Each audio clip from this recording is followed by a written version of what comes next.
It is a political showdown. Florida versus Kamala Harris, a showdown between federal and state government, or perhaps two politicians looking to run for president of the United States. Hello, everyone. Welcome to the Trish Regan Show. I am Trish, and you know who my money's on here. The guy who actually got it right when it came to COVID. You know, Florida succeeded where so many states, California, Kamala's home turf, so many states had failed. Florida managed to stay open through most of the crisis, keep its economy open, keep its schools open. The kids actually went to school and learned. And despite having a very elderly population, you know what? That state had far fewer deaths when it came to COVID because they didn't do stupid things like send people with COVID into state nursing homes to recover, right? I'm talking about Governor Cuomo. Anyway, they got it right. Clearly got it right. Watch the governor of Florida right here. That is an anti-science posture to say that we need all these restrictions, even with mass vaccination, because the numbers of the vaccines are better than the clinical trials were in terms of the effectiveness.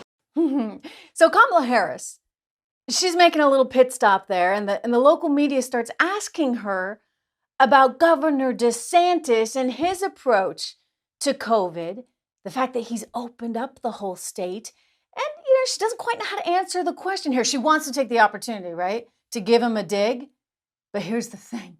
She's going to have to work on her talking points because, again, you can't give the guy a dig when he actually got it right. Hear her right now responding to what the local media was asking her about Florida.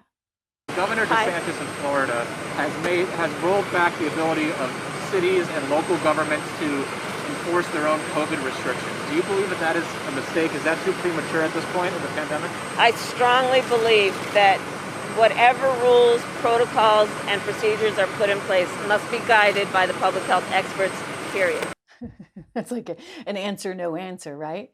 I can't believe she missed that opportunity for a little dig. Well, she missed the opportunity because you can't give the guy a dig, because what he actually did was pretty remarkable in the state of Florida.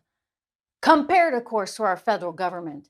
I mean, they just listen to whatever Fauci says, and no matter how many times Fauci changes his mind, they're just going to continue to go with it, regardless of what they actually believe or what they personally do, right? Remember what I showed you yesterday? I want to show it to you again because we've got some pictures that you need to see, because this is pretty much indicative of everything that's happening now in D.C. You know, they say one thing, they do another. Take a look at Joe and Jill hanging out outside. This is after they've gone to see former President Carter and his wife. And so they're wearing the mask outside. And yet inside, what do you know? When they're hanging out with some elderly people, they take the masks off. Like that makes any sense at all, right? It doesn't. It doesn't. You understand, this is all about photo ops. They wanted the photo op with the Carters with no mask. And then they wanted the photo op for the TV cameras for all of America to see them walking outside the residence with the mask. Outside. I mean, none of it makes any sense. And yet when you talk about a state that does make sense, Kamala Harris, she gets all flustered. She doesn't quite know what to say. Mark my words, Governor DeSantis has a very big political future. If Donald Trump does not run in 2024, and I think he might be looking at running in 2024, but if he doesn't, Governor DeSantis is waiting in the wings.